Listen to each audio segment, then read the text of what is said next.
যারা বাংলাদেশের বাইরে পৃথিবীর বিভিন্ন প্রান্তে যে যেখান থেকে চ্যানেলে দেখছেন, আপনাদের সকলকে সাদর আমন্ত্রণ তৃতীয় মাত্রা দেখবার জন্য। প্রিয় দর্শক, মার্কিন যুক্তরাষ্ট্রের নতুন সরকার, নতুন প্রশাসন যাত্রা শুরু করেছে। গত 20 তারিখ শপথ গ্রহণের মধ্য দিয়ে মার্কিন যুক্তরাষ্ট্রের 46তম প্রেসিডেন্ট জো বাইডেন এবং ভাইস প্রেসিডেন্ট কামালা হ্যারিস যাত্রা শুরু করেছেন।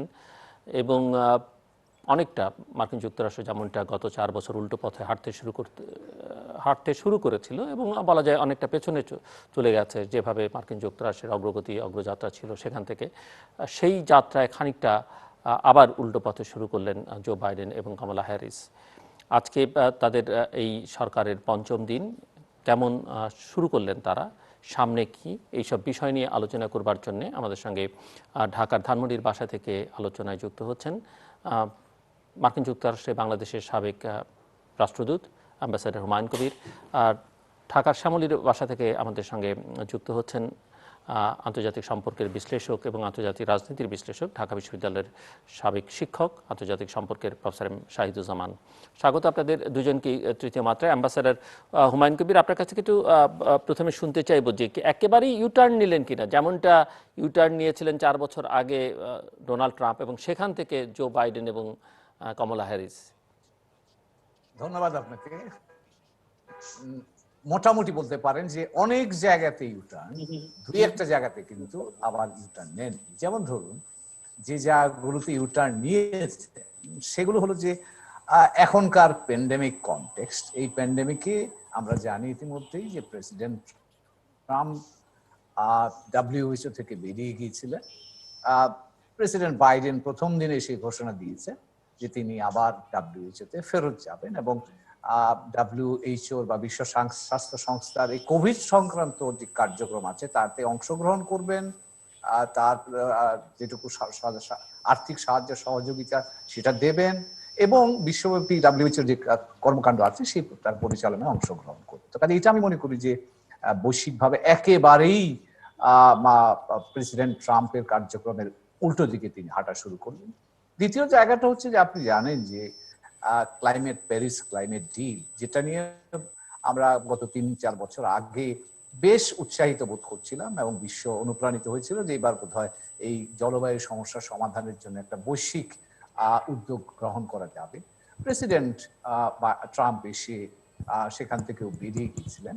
প্রেসিডেন্ট বাইডেন ঘোষণা দিয়েছেন যে তিনি আবার প্যারিস ক্লাইমেট ডিলে ফেরত যাবেন এবং এখানে বলে রাখি যে তিনি এই জলবায়ু সংক্রান্ত বিষয়ে জন কেরি, যিনি আগে পররাষ্ট্রমন্ত্রী ছিলেন মার্কিন যুক্তরাষ্ট্রে এবং বেশ উদ্যোগী পররাষ্ট্রমন্ত্রী বলবো, তাকে তিনি কিন্তু এই বিষয়ে কোঅর্ডিনেটর হিসাবে, বিশেষ দূত হিসাবে নিয়োগ দিয়েছেন। তার অর্থ দাঁড়াচ্ছে যে এই জলবায়ু সংক্রান্ত বিষয়ে মার্কিন যুক্তরাষ্ট্র শুধু যে মাত্র আপনার প্যারিস জলবায়ু সম্মেলন বা ডিল যেটা আছে, চুক্তি যেটা আছে, তাতে যোগদান করছেন না, তিনি একটা ইঙ্গিত দিচ্ছেন যে খুব উঁচু পর্যায়ে এবং খানিকটা বলতে পারেন যে ইন্ডিপেন্ডেন্ট রোল প্লে করতে পারে এইরকম একজন ব্যক্তিত্ব এবং যারা প্রচুর অভিজ্ঞতা রয়েছে তাকেই তিনি এই কাজটা করার জন্য নিয়োগদান করেছেন। তো তার মধ্য দিয়ে আমরা বার্তা পাচ্ছি যে বৈশ্বিক ব্যাপারে তিনি বেশ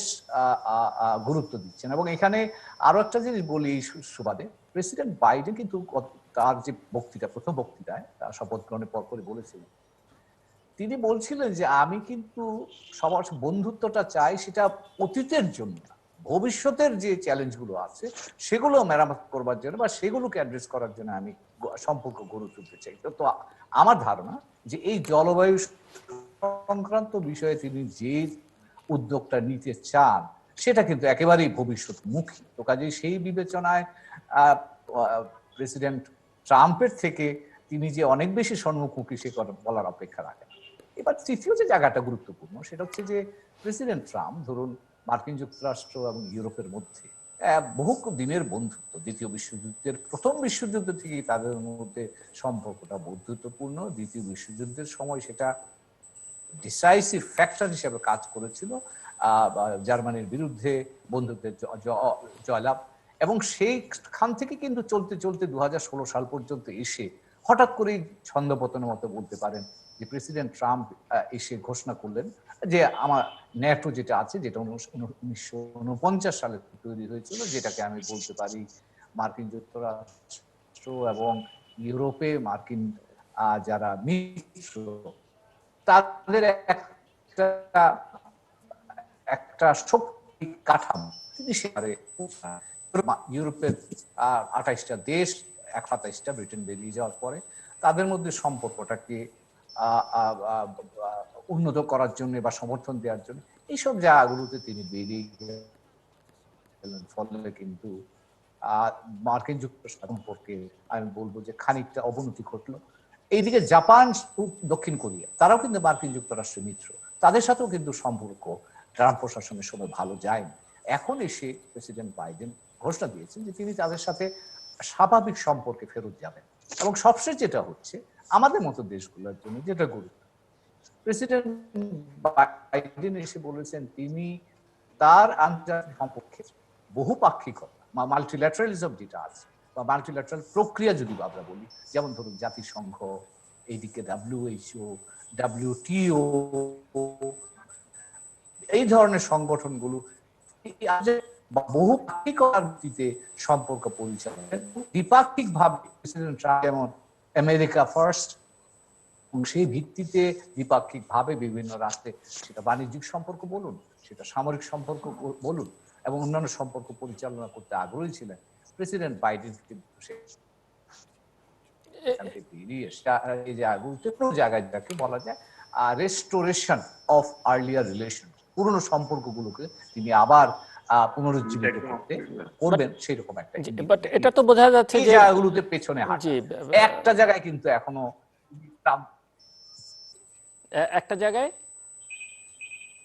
একটা জায়গাতে তিনি ট্রাম্পের পথটাই অনুসরণ করছে, এটা চীনের ক্ষেত্রে কিন্তু যে ইঙ্গিতগুলো পাওয়া যাচ্ছে সেটাতে মনে হচ্ছে ট্রাম্প প্রশাসন যে নীতি গ্রহণ করেছিলেন বাইডেন প্রশাসন হয়তো বা সেই রকম চীনের বিরুদ্ধে কঠোর অবস্থান নেওয়ার জন্যই হয়তো প্রস্তুত হচ্ছে। বাট এটা তো পরিষ্কার যে বিন্যাসটা তিনি ভিন্নভাবে করবেন। ডোনাল্ড ট্রাম্পের আমেরিকা ফার্স্ট ওই পলিসির মধ্যে তিনি আর নেই, এটা তো একদম পরিষ্কার যে বিশ্ব নেতৃত্বে যে জায়গাটা মার্কিন যুক্তরাষ্ট্রের একসময় ছিল এবং সেটা ধরে রাখবার বা পুনরুদ্ধারের চেষ্টা তিনি পুরোপুরি করবেন। এবং যেটি আপনি ইঙ্গিত করছিলেন যে যেটি ডোনাল্ড ট্রাম্প জো বাইডেনের অভিষেক অনুষ্ঠানের বক্তৃতার মধ্যেও ছিল যে বিয়ন্ড বর্ডার যত অ্যালাইড ছিল তাদের সঙ্গে সম্পর্কটা তিনি ফিক্স করবার দিকে সবচেয়ে আগে মনোযোগ দেবেন। জি, আপনি সঠিক বলেছেন, একেবারেই উল্টো রাস্তা। উল্টো বলবো না, এটাকে আমি যদি বলি যে এটাই ছিল দ্বিতীয় বিশ্বযুদ্ধের পর থেকে মার্কিন যুক্তরাষ্ট্রের আন্তর্জাতিক সম্পর্কের আপনি বলতে পারেন এবং ভিত্তি। তো প্রেসিডেন্ট বাইডেন সাহেব সেই জায়গাটা আবার পুনরুজ্জীবিত করার জন্য তিনি চেষ্টা করছেন। ট্রাম্প প্রশাসন বরঞ্চ প্রেসিডেন্ট ট্রাম্প সেখান থেকে উল্টো রাস্তায় হেঁটেছিলেন। আমি আপনার ফর্মুলেশনটাকে ঘুরিয়ে বলবো যে প্রেসিডেন্ট বাইডেন স্বাভাবিক রাস্তায় হাঁটছেন, প্রেসিডেন্ট ট্রাম্প বরঞ্চ উল্টো রাস্তায় হাঁটবার জন্য চেষ্টা করেছিলেন, সেটা খুব বেশি সফল হয়। জি, আসবো আবার আপনার কাছে। প্রফেসর শাহিদুজ্জামান, শুনছিলেন অ্যাম্বাসেডর হুমায়ুন কবিরের বক্তব্য এবং 20 তারিখের অভিষেক অনুষ্ঠান আমি নিশ্চিত যে আপনি দেখেছেন। আমরা জো বাইডেনের সেই বক্তৃতা শুনলাম, আমরা তার শপথ অনুষ্ঠান পুরোটাই দেখলাম এবং সেখানে কবিতা শুনলাম, গান শুনলাম এবং ধর্মীয় নেতার বক্তব্য শুনলাম। সব মিলিয়ে এই যে প্রথম দিনে তার শপথ অনুষ্ঠান এবং সেখান থেকে বেরিয়ে যেসব কার্যক্রম গত কয়েকদিন ধরে তিনি করলেন, প্রথম দিনে কিছু এক্সিকিউটিভ অর্ডার দিলেন, সব মিলিয়ে কি মনে হচ্ছে আপনার কাছে? কতটা আশা জায়গা নিয়ে? একটা হচ্ছে ডোনাল্ড ট্রাম্পকে বিদায় করবার মধ্যে একটা আশা অনেকের মধ্যেই ছিল, সেটা সফল হয়েছে। অনেক নাটক আমরা তার মাঝখানে দেখতে পেলাম এবং তারপরে 20 তারিখের পর থেকে যা দেখছেন আপনার কেমন মনে হচ্ছে? প্রফেসর শাহিদুজ্জামান। ধন্যবাদ আপনাকে। ইনগরেশনের আনুষ্ঠানিকতা শেষ হয়ে গিয়েছে এবং অনেক আশাবাদের যে একটা আমি বলবো যে হানিমুন পিরিয়ড, সেটা বোধহয় গত হতে চলেছে। আমার চোখে যা মনে হয় এখন বাইডেন আমলের রূঢ় বাস্তবতার সময় শুরু হয়েছে। যেটুকু আভাস পেলাম মার্কিন যুক্তরাষ্ট্রের যে আভ্যন্তরীণ যে প্রক্রিয়া, মূলত সেনেটের ভবিষ্যৎ কি হবে না হবে সেদিক থেকে চিন্তা করতে গেলে একটা বড়ই জটিল ভবিষ্যৎ সামনে রয়েছে প্রেসিডেন্ট বাইডেনের জন্য। এবং এটা যেটা বোঝা যাচ্ছে যেটা অতিশয় কণ্টকপূর্ণ। বন্ধু হুমায়ুন পররাষ্ট্রনীতির ক্ষেত্রে যেসব কথাগুলো বললেন সেগুলো সবই কিন্তু অত্যন্ত আশাব্যঞ্জক, কিন্তু বাস্তব ব্যাপার হচ্ছে আজকে যা দেখছি যে প্রথমত সেনেটে যে সেনেট মেজরিটি লিডার একদিন ছিলেন মিচ ম্যাকডোনাল্ড, তিনি আরো সময় চেয়েছেন সেনেটকে অ্যাক্টিভেট করার ব্যাপারে। তিনি দাবি করছেন যে সবগুলো কমিটি রিস্ট্রাকচার করতে হবে, কিন্তু কিভাবে করা হবে সেটা বলছেন না। দুজন নতুন সেনেটর অ্যাড হয়েছে, তাদেরকে স্থান দেওয়া হবে কিনা সে ব্যাপারে রিপাবলিকানদের আদৌ কোনো সম্মতি নেই, আগ্রহ নেই। তাদের প্রক্রিয়া, যেটা মার্কিন সেনেটের একটা অত্যন্ত পুরনো কার্যকর প্রেসিডেন্ট হয়ে আসছে, সেটা হচ্ছে দ্য আর্ট অফ ফিলিবাস্টারিং। এই শব্দটা, এই বিষয়টা তারা সরাসরি ডিরেক্টলি অবতীর্ণ করছে রিপাবলিকানরা। অর্থাৎ তারা বলছে গো স্লো পলিসি। রিপাবলিকানরা তাদের মতো করে সময় নেবে, তারা কমিটিগুলো রিস্ট্রাকচার করবে, এবং সেই পর্যন্ত কোনো যে যেটা সবচেয়ে আকর্ষণীয় উদ্দেশ্য হচ্ছে যে ইমপিচমেন্ট প্রক্রিয়াকে ট্রায়ালে পরিণত করা, যার জন্য ফেব্রুয়ারি 8 ওই সপ্তাহ থেকে শুরু হওয়ার কথা বলা হয়েছে, এবং যার জন্য ন্যান্সি পেলোসি 25 তারিখে অর্থাৎ পরশুদিন ইমপিচমেন্টের যে ডিসিশন হাউস অফ রিপ্রেজেন্টেটিভস এর সেটা সাবমিট করবে। তারপরে এই যে ইমপিচমেন্ট প্রক্রিয়া শুরু হবে, যেটাকে বলা হয় যে এই আজকে থেকে বাইডেন আর কি 25 তারিখ। পিরিয়ডের অত্যন্ত গুরুত্বপূর্ণ অধ্যায়, তার বড় অনিশ্চয়তা হচ্ছে এই যে এখানে নিয়ম হচ্ছে chief justice of the supreme court তিনি ট্রায়াল প্রসিডিংস কে প্রিজাইড করবে। আমরা জানি প্রথম ইমপিচমেন্টের সময় চিফ জাস্টিস সারাক্ষণ উপস্থিত ছিলেন, কিন্তু এখন ফক্স টেলিভিশনের কে ভিত্তি করে রিপাবলিকান নেতৃত্ব দাবি করছে যে চিফ জাস্টিস এখানে অ্যাটেন্ড করবেন না, কনস্টিটিউশনাল কোনো বাইন্ডিং নাই ট্রায়ালে, কেননা চিফ জাস্টিসের অ্যাটেন্ড করার প্রক্রিয়া তখনই কার্যকর থাকে অ্যাকর্ডিং টু কনস্টিটিউশন যখন প্রেসিডেন্ট ইমপিচড হয়। তাদের কথা হচ্ছে এখন ট্রাম্প প্রেসিডেন্ট নয়, সুতরাং chief justice may not attend, এবং তারা নিশ্চিত হয়ে বলছে যে চিফ জাস্টিসের উপস্থিত থাকার প্রশ্নই ওঠে না। এই বিষয়টা সামনে চলে আসাতে একটা অলিখিত বড় সমস্যা দেখা দিচ্ছে, কেননা মার্কিন যুক্তরাষ্ট্রের চিফ জাস্টিস তিনি পিওরলি রিপাবলিকান অ্যাপয়েন্টেড, রিপাবলিকান স্বার্থ দেখেন, এবং রিপাবলিকান প্রক্রিয়ায় তিনি আইনের ব্যাখ্যা দিবেন, কনস্টিটিউশনকে সামনে তুলে ধরবেন। এমন কোনো কিছু লেখা নাই যে প্রেসিডেন্ট যদি পদচ্যুত হয় বা প্রেসিডেন্ট তার টার্ম শেষ করে তারপরেও ইমপিচমেন্ট প্রসিডিংস চলবে, এরকম কোনো নিশ্চয়তা বাধ্যবাধকতা নেই। সুতরাং এই ব্যাপারে কিন্তু কেউ মুখ খুলছে না। এখন আরেকটা বাস্তবতা হচ্ছে এই যে এই মেজরিটি নির্ণয় করে চাক শুমার যে ডেমোক্রেটিক পার্টি লিডার, সে যে টেক ওভার করবে অ্যাজ দ্য মেজরিটি লিডার, এবং মিচ ম্যাককনেল তিনি মাইনরিটি লিডারের পদে আসবে, সেই প্রক্রিয়া বাস্তবায়িত করাও এখন একটা জটিলতা দেখা দিয়েছে, কেননা 50-50 ইকুয়ালিটি। ভাইস প্রেসিডেন্ট কমলা হ্যারিসকে কাস্টিং ভোট দিয়ে তৈরি করতে হবে নতুন সেনেট মেজরিটি লিডার, এবং এই সেনেট মেজরিটি লিডার তৈরি করার বিষয়ে এই রিপাবলিকানসরা এখন সব ধরনের প্রিরেকুইজিটস তৈরি করার প্রক্রিয়ায় নেমে গিয়েছেন। সবকিছু মিলিয়ে এটাকে এই ভাষায় বলা হয় যে রিপাবলিকানরা ফিলিবাস্টারিং প্রক্রিয়াকে বজায় রাখতে চায়, আবার ডেমোক্রেটসরা চাচ্ছে যে যত দ্রুত সম্ভব রিকনস্টিটিউট করা নতুন কমিটিগুলো যেন অ্যাক্টিভেট হয়। কিন্তু এমন কয়েকজন ডেমোক্রেটস রয়েছে যাদের চোখ পড়ছে আগামী 2022 সালের সেনেট ইলেকশনের দিকে, এবং অনেকেই মনে করছে যে এই যে ক্ষীণ বাস্তবতা, সমতা এবং একটা সুপারফিশিয়াল মিনসে ডেমোক্রেটসের মেজরিটি পাওয়া, এটা তারা আশঙ্কা করছে 2022-এ হারিয়ে যাবে।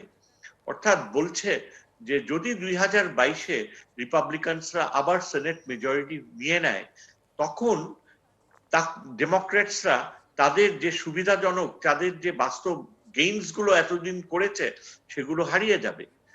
কাজেই ব্যাপারটা অত্যন্ত স্পর্শকাতর। ডেমোক্রেটসরা এখন কোনো বার্গেইন করে সেনেট মেজরিটির সুবিধা যদি আদায় করে, সেই সুবিধাগুলো তাদের কাটা হয়ে দাঁড়াবে 2022-এ। কেননা তারা আশঙ্কা করছে যে এমন কোনো জাদু নেই যার মাধ্যমে এই বাইডেন প্রশাসন আরো বেশি জনপ্রিয়তা অর্জন করে 2022-এ তারা সিনেটের যে জি অবস্থান, যে সিটগুলা কন্টেস্ট করা হচ্ছে সেগুলো রক্ষা করতে পারবে। সেগুলো মূলত রিপাবলিকান সিটস, এবং আশঙ্কা হচ্ছে ডিপ সাউথে ওই সিটগুলো আবার রিপাবলিকানদের জি হাতে চলে যাবে। সুতরাং এই যে বাস্তবতা, এটার প্রেক্ষাপটে আমেরিকায় এখন যে সিদ্ধান্তগুলো নিয়েছে, যেমন এক্সিকিউটিভ অর্ডার গুলো যে সই করেছে, এগুলো অলরেডি রিপাবলিকান কোয়ার্টার্সে বলা হচ্ছে যে প্রেসিডেন্ট বাইডেন ডিপ লেফট বামপন্থীদের যে স্বপ্নগুলো সেগুলো অলরেডি বাস্তবায়ন করা শুরু করেছে। যে অ্যালাস্কা পাইপলাইন, যেখানে প্রায় 11,000 মার্কিন শ্রমিকরা কাজে লিপ্ত ছিল, তিনি এক্সিকিউটিভ অর্ডারে সে কাজ বন্ধ করে দিয়েছেন। এবং এখানে দাবি করা হচ্ছে যে মার্কিন যুক্তরাষ্ট্রে যেখানে জব ক্রিয়েশন হওয়ার কথা, যেখানে ম্যানুফ্যাকচারিং সেক্টরকে, আমেরিকার নিজের ম্যানুফ্যাকচারিং সেক্টরকে চাঙ্গা করে তুলেছিল ট্রাম্প, সেই চাঙ্গা করা প্রক্রিয়াকে প্রথমেই বিসমিল্লাহ বলেই প্রেসিডেন্ট বাইডেন ক্ষতি করে দিচ্ছে।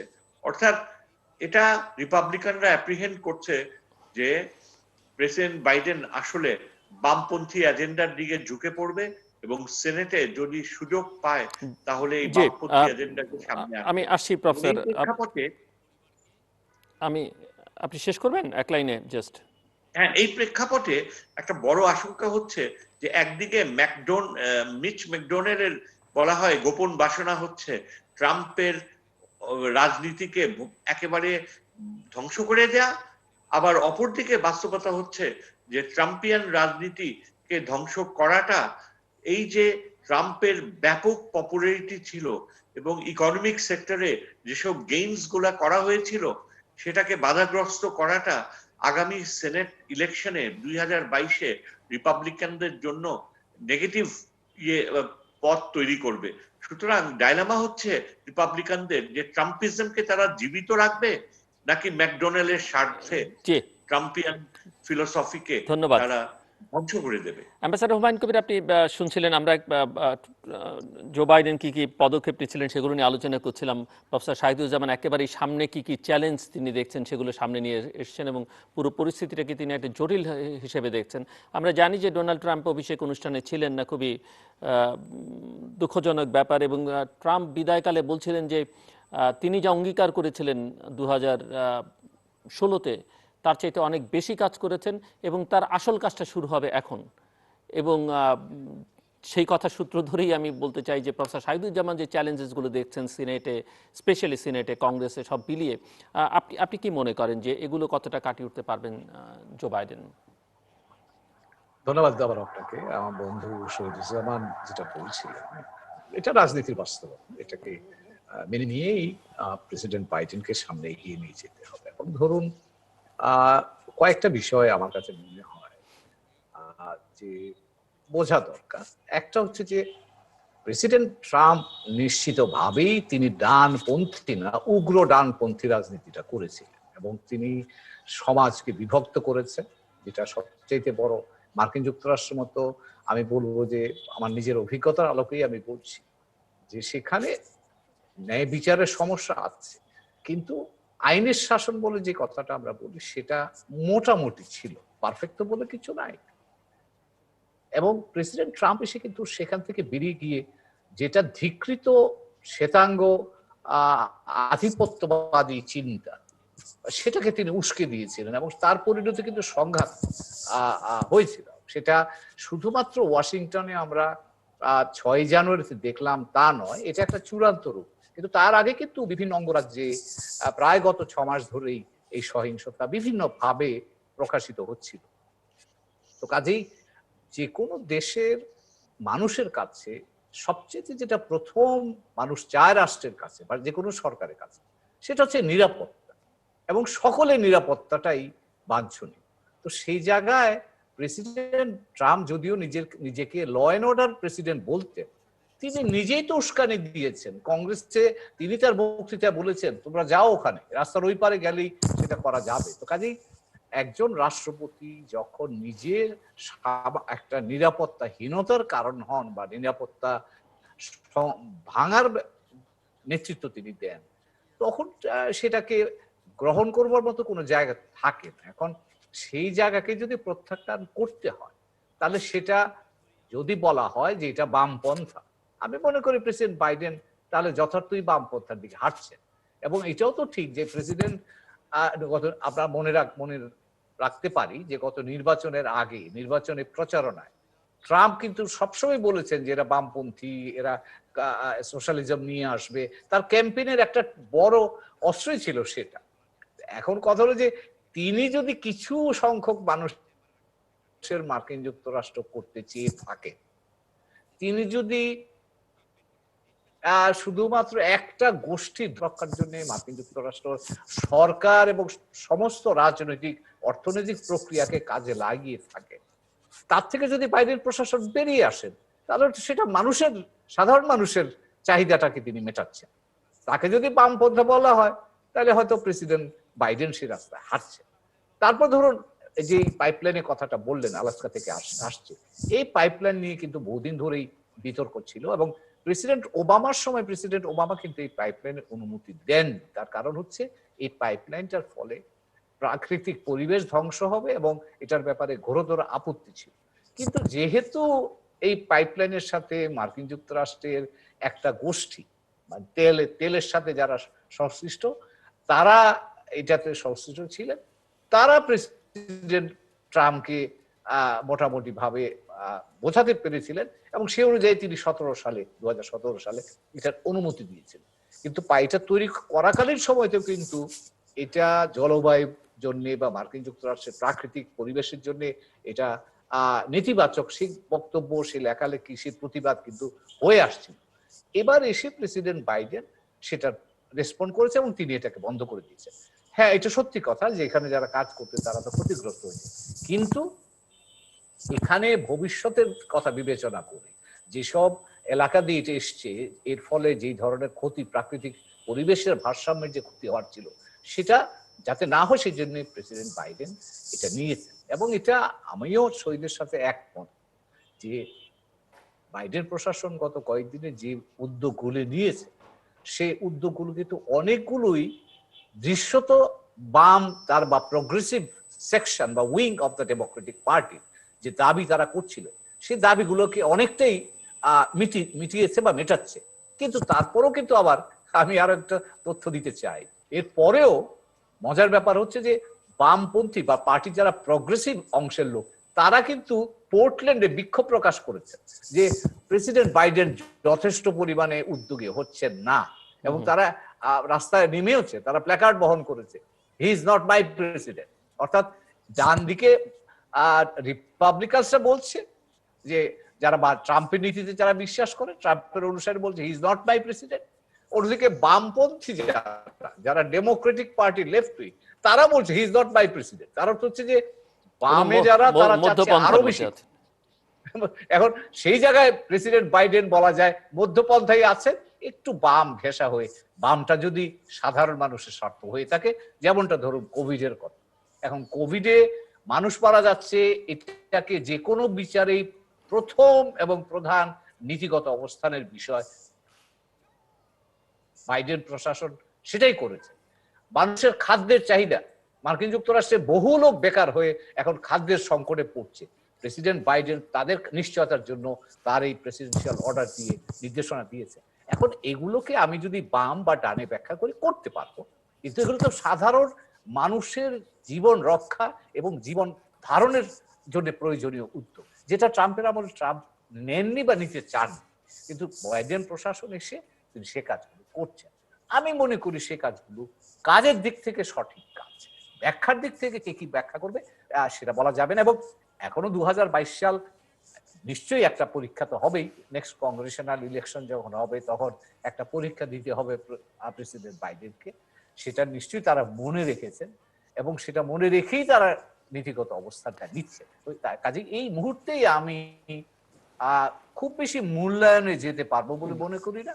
আরেকটু সময় দিতে হবে, দেখা যাক যে উদ্যোগগুলো নিচ্ছেন সেগুলো কিভাবে এমনি কার্যকর হচ্ছে, তখন এমনিতে বলা যাবে যে এই যে ভালো কি মন্দ ইমিগ্রেশন বা মাইগ্রেশন ইস্যুতে তার যে পদক্ষেপগুলো, মুসলিম বিশ্ব থেকে মাইগ্রেট করার বিষয় যেটি ডোনাল্ড ট্রাম্প বন্ধ করে দিয়েছিলেন, বাচ্চাদের ইস্যুটা, মেক্সিকান ওয়ালের প্রসঙ্গ, এইসব পদক্ষেপকে আপনি কিভাবে দেখেন এবং এগুলো আসলে মার্কিন সমাজে কি প্রভাব ফেলছে বলে মনে করেন আপনি? এটা মিশ্র প্রভাব আমি বলবো। যেমন ধরুন, মুসলিম বিশ্বের এই যে ভিসা ব্যান, এটা তুলে নেওয়ার বিষয়টা যতটা না মুসলিম শব্দের সাথে জড়িত, তার চাইতে বেশি কিন্তু প্রগ্রেসিভ অংশ, তারা কিন্তু এটাকে দেখছে যে এটা একটা বৈষম্যমূলক আচরণ হয়েছে, যেটা আমার বলেছে।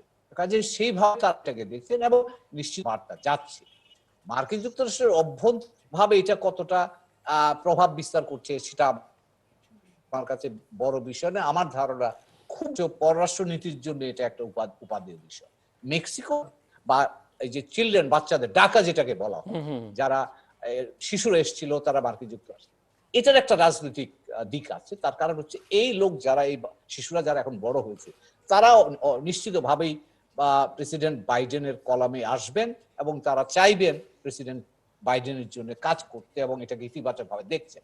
মেক্সিকান ওয়াল বন্ধ করাটাকে আমি মনে করব যে মার্কিন যুক্তরাষ্ট্রের জনগণ খুব বেশি এটা নিয়ে আগ্রহী না হলেও মেক্সিকো এবং ল্যাটিন আমেরিকার সাথে মার্কিন যুক্তরাষ্ট্রের সম্পর্ক উন্নয়নের জন্য এটা একটা ইতিবাচক জায়গা রাখবে। তার কারণ হচ্ছে এই ওয়ালের সাথে কিন্তু ওয়াল না, শুধু এই ওয়ালের সাথে মেক্সিকোকে ছোট করা, মেক্সিকানদেরকে বিভিন্ন নামে, নেতিবাচক নামে চিহ্নিত করা, এই বিষয়গুলো জড়িত ছিল। তো কাজে এই ওয়ালটা বন্ধ করার মধ্য দিয়ে তিনি একটা বার্তা দিচ্ছেন যে আমরা সবাইকে বন্ধু হিসেবে মনে করি, কারোর সাথে আমাদের বৈরিতা নাই, আমরা সকল মানুষের সাথেই আমরা কাজ করতে আগ্রহী। জি, প্রফেসর শাহিদুজ্জামান, প্রেসিডেন্ট বাইডেন যেভাবে তার টিম সাজাচ্ছেন সে সম্পর্কে আপনার অভিমত কি? মানে কি মনে করেন আপনি? এবং আমরা হোয়াইট হাউসে অ্যাডমিনিস্ট্রেশনে নারীদেরও একটা প্রাধান্য দেখতে পাচ্ছি, যে তিনি চেষ্টা করছেন প্রচুর নারীকে সুযোগ করে দেবার জন্য, জায়গা করে দেবার জন্য। সব মিলিয়ে আপনার বিশ্লেষণ কি? দেখুন, এমনি আপাত দৃষ্টিতে এটা বেশ প্রোগ্রেসিভ, একটা ভবিষ্যৎধর্মী, নারীর সমতা, সেসব বিশেষণগুলো যদি সামনে রাখি ভালোই মনে হয়। তার অ্যাপয়েন্টমেন্টস গুলো খুবই যুগোপযোগী এবং তারা প্রফেশনালস প্রত্যেকেই। তবে যে কথাটা ওভারঅল টিম সম্পর্কে আপনার কি মনে হয়? ওভারঅল টিম যেভাবে, হ্যাঁ, তার ক্যাবিনেট বা ওভারঅল টিম যেভাবে সাজাচ্ছেন সেটাকে কি মনে হয়?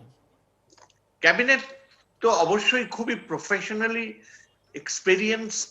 তারা প্রত্যেকেই আগে প্রেসিডেন্ট বাইডেনের সাথে কাজ করেছে।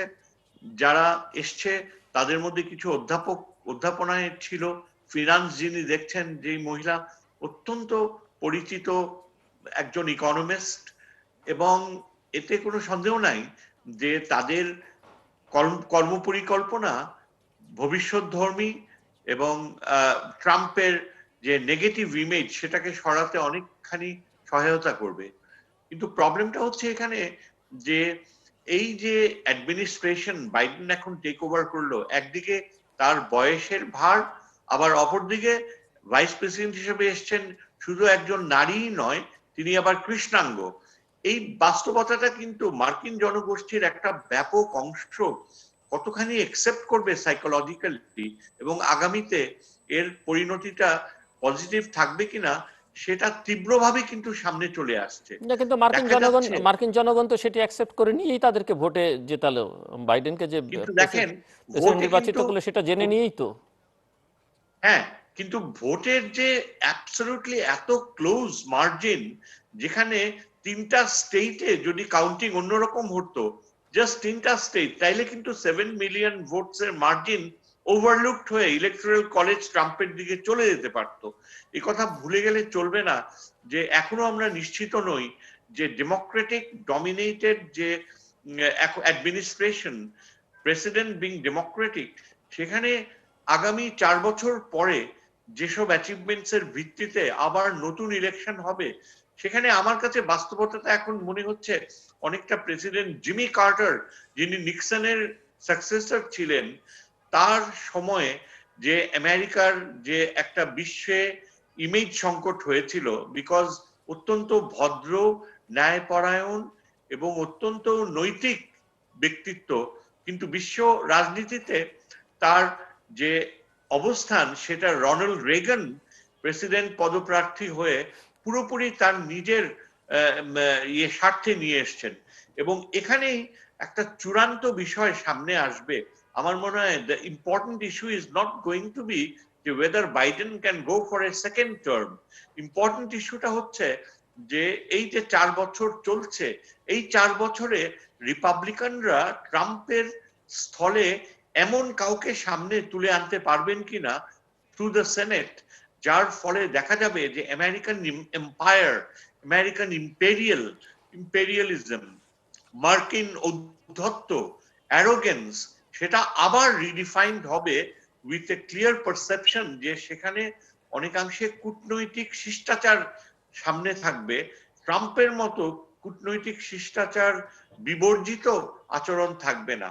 অর্থাৎ আমাকে একটা ক্রিটিকের অবস্থানে যে এভাবেই বলতে হচ্ছে যে এই যে বাইডেনের যে প্রোগ্রেসিভ পলিসিস গুলো, যেটা হুমায়ুন খুব সুন্দরভাবে তুলে ধরেছে এবং যেটা সত্যি কাম্য, যার প্রতি আমার নিজের নৈতিক সমর্থন পূর্ণাঙ্গভাবে রয়েছে, কিন্তু আমি যদি ইতিহাস একটুখানি পর্যালোচনা করে দেখি, সামনের যে বছর 3-4টি যাবে, সেখানে দেখা যাবে যে সেনেট খুবই ধীর গতিতে, অত্যন্ত আপত্তিজনক ভাবেই তারা বাইডেনের পরিবর্তনগুলোকে অ্যালাউ করবে।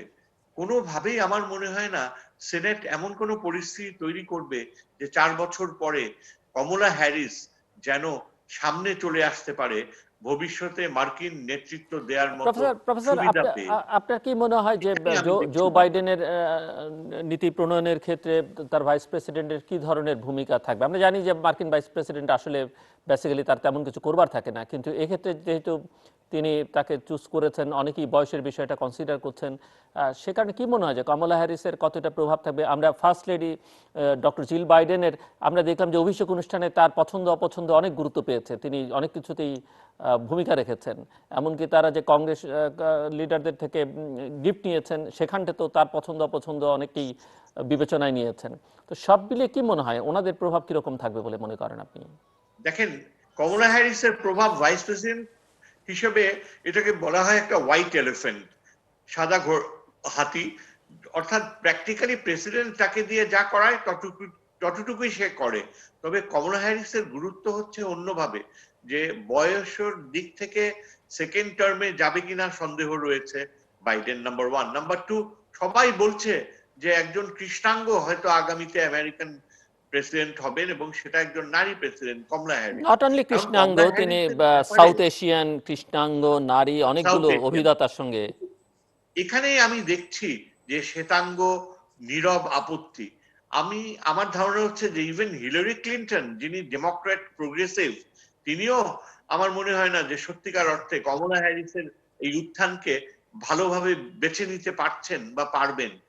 এমনকি আমার মনে হয় শ্বেতাঙ্গ শ্রেণীর একটা বড় অংশ তারা চাইবে যে নেক্সট 2024-এ রোনাল্ড রেগান সম এমন একজন রিপাবলিকান সামনে চলে আসবে, যিনি বলতে গেলে সত্যিকার অর্থে মার্কিন যুক্তরাষ্ট্রের যে পূর্ণাঙ্গ সাম্রাজ্যবাদী ইমেজ, প্রফিট মেকিং ইমেজ, সেটাকে ফিরিয়ে আনবে।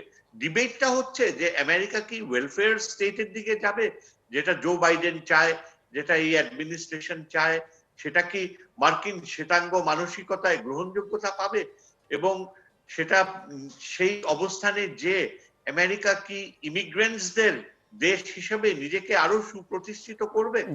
এই প্রশ্নটাই কিন্তু আমার কাছে মনে হয় একটা দুরূহ বাস্তবতা। আপাত দৃষ্টিতে মনে হচ্ছে যে শ্বেতাঙ্গ আধিপত্যর হয়তো পতন হবে, কিন্তু আমার মনে হয়, আমার একটা সন্দেহ রয়েছে যে জো বাইডেন একটা স্টপ গ্যাপ প্রেসিডেন্ট।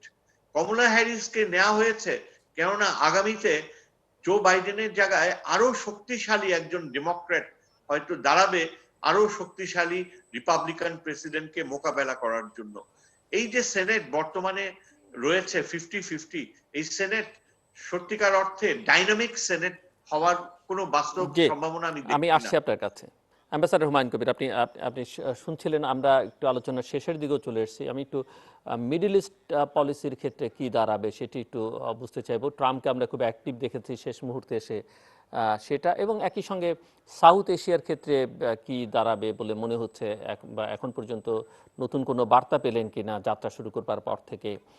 অনেকেই আশাবাদী, বিশেষ করে ইন্ডিয়ানরা আশাবাদী যে কমলা হ্যারিস আছেন তাদের, যদি আমরা জানি ইন্ডিয়ান অনেক ইস্যুতেই কমলার নানা রকমের অবজারভেশন আছে এবং সেগুলো ভারত সরকারের পক্ষে যায়নি, কিন্তু তারপরেও তারা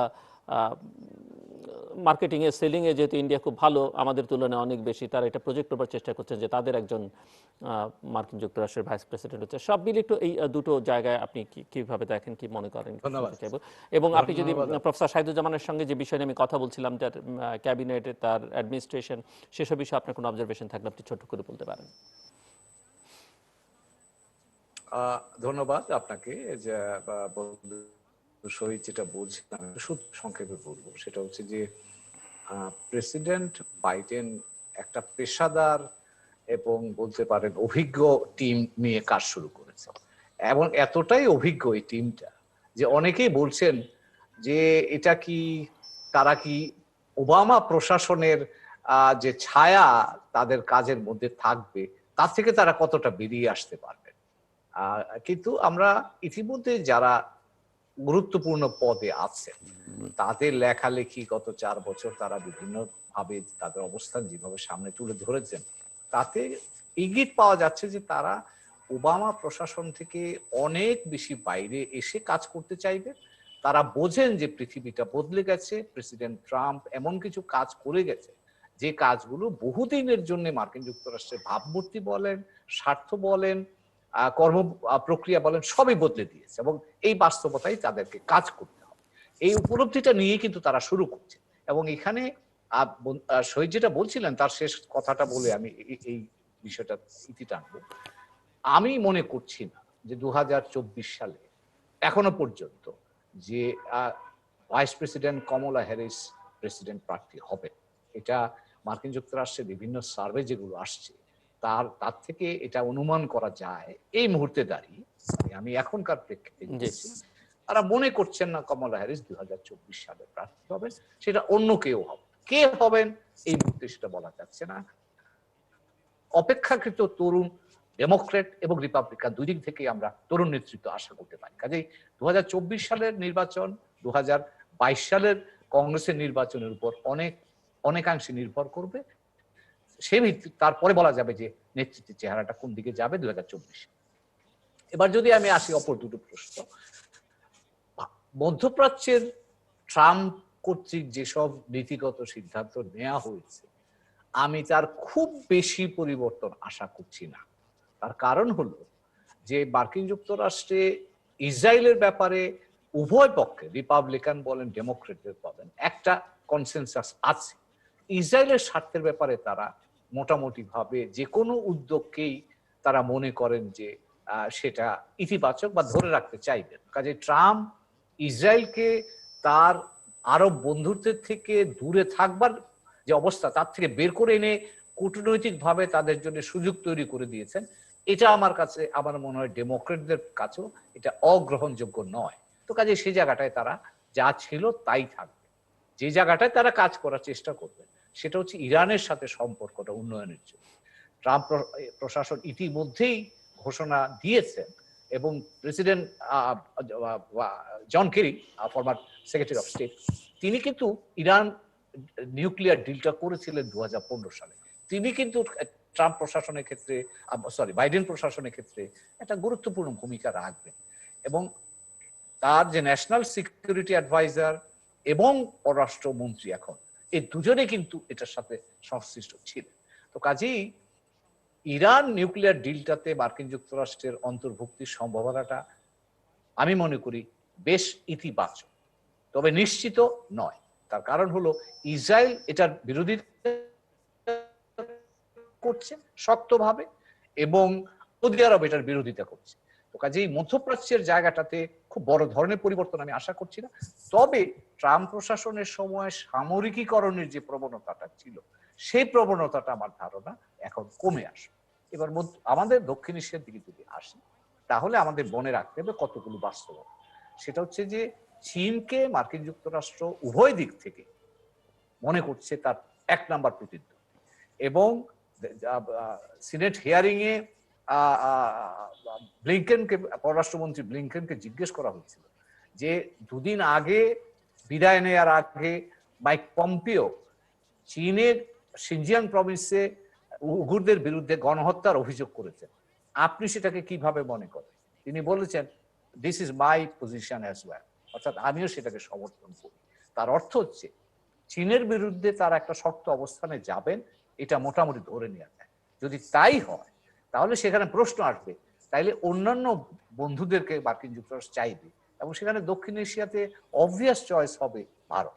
এবং এখানে আরো একটা লক্ষণীয়, 2000 সালের পর থেকে ডেমোক্রেটিক পার্টি সরকার অথবা রিপাবলিকান পার্টি সরকার, যে সরকারে আসুক না কেন, ভারতের সাথে কিন্তু মার্কিন যুক্তরাষ্ট্রের সম্পর্ক উন্নত হচ্ছে। তো কাজে আমার ধারণা বাইডেন প্রশাসনের সময়ও ভারতের নিজস্ব আকর্ষণের কারণে, অর্থনীতি বলেন, কৌশলগত বলেন, ভারত মহাসাগর অঞ্চল বলেন, চীন বলেন, এই সবগুলো কারণ মিলিয়ে ভারতের সাথে মার্কিন যুক্তরাষ্ট্রের সম্পর্কটা ভালো হবে। পাকিস্তানের সাথে সম্পর্কটা নির্ধারিত হবে আফগানিস্তানের উপলক্ষে। আফগানিস্তানে কি ঘটছে, আফগান পলিসি রিভিউ হচ্ছে এখন, এবং সেই রিভিউর ফল হিসাব কোন দিকে যাবে, তার ভিত্তিতে পাকিস্তান মার্কিন যুক্তরাষ্ট্রের সম্পর্কটা নির্ধারিত হবে।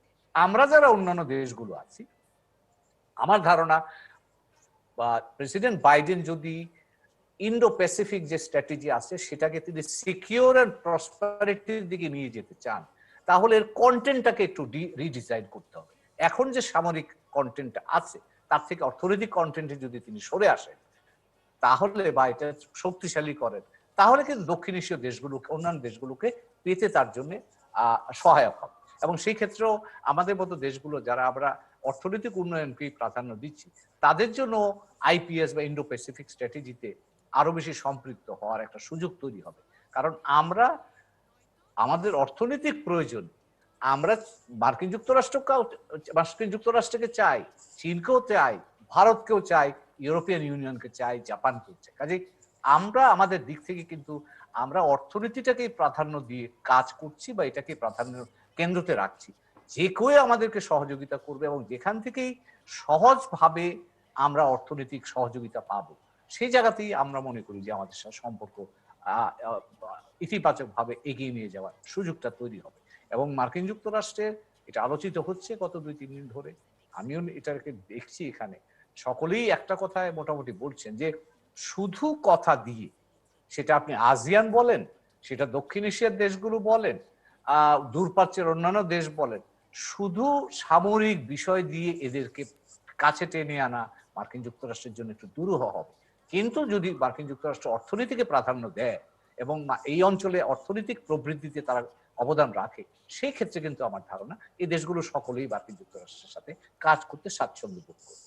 তো সেই বিবেচনায় আমি মনে করি যে দক্ষিণ এশিয়াতে ভারতের সাথে তার যোগাযোগটা প্রধানত থাকবে, অন্যান্য দেশগুলোকেও তারা পাবে যদি অর্থনীতিটাকে এখানে শক্তিশালী করে।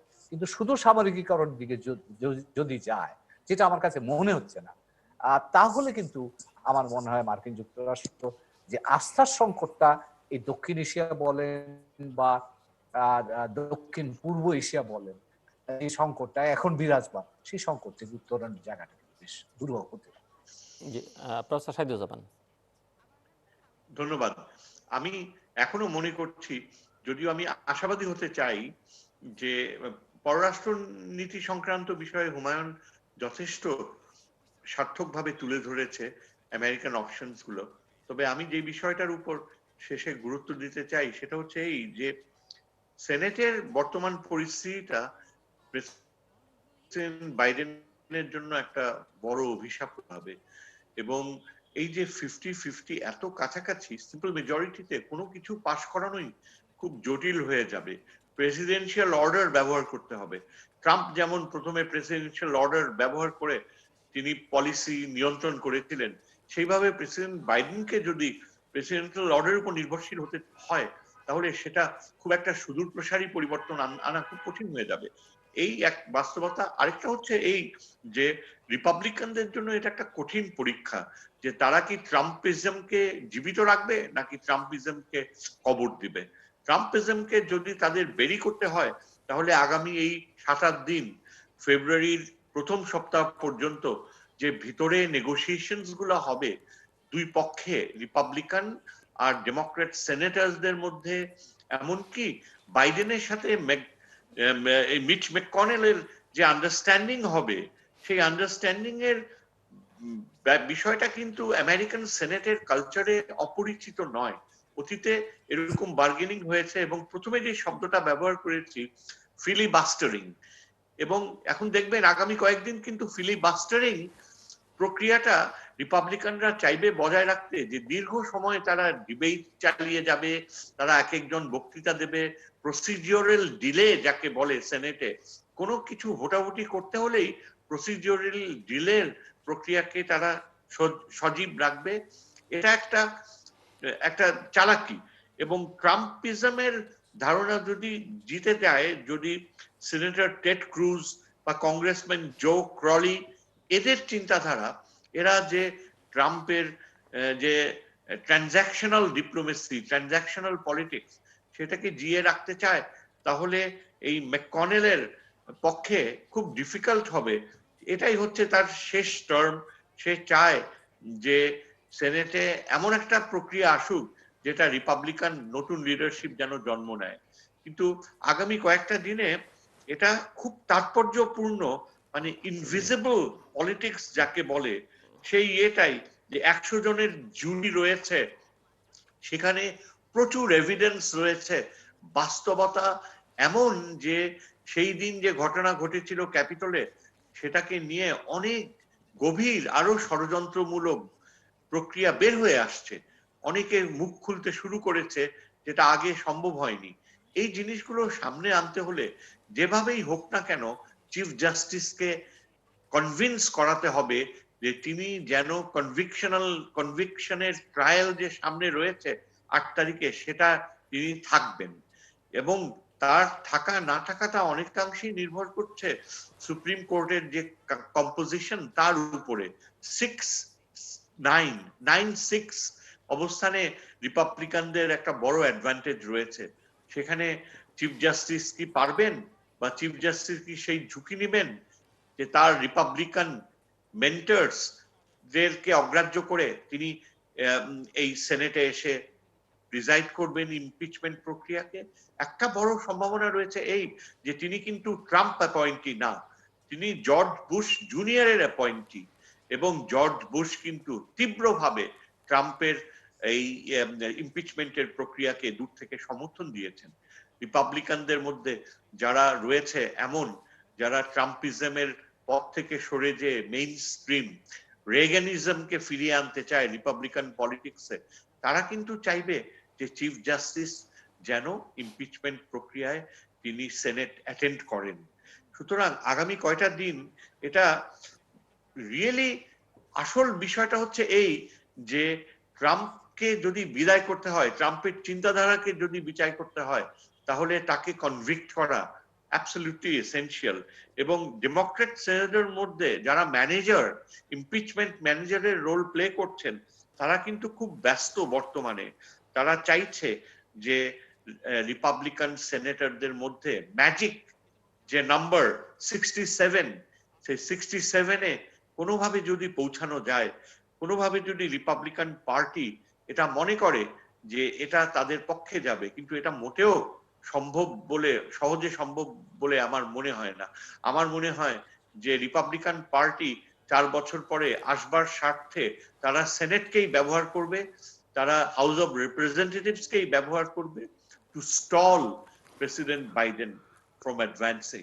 কেননা আজকে বাইডেনের যে কর্মসূচি রয়েছে সেটা বৈপ্লবিক না হলেও অসাধারণ পরিবর্তন নিয়ে আসবে একটা ওয়েলফেয়ার ইকোনমি সৃষ্টি হওয়ার পথে।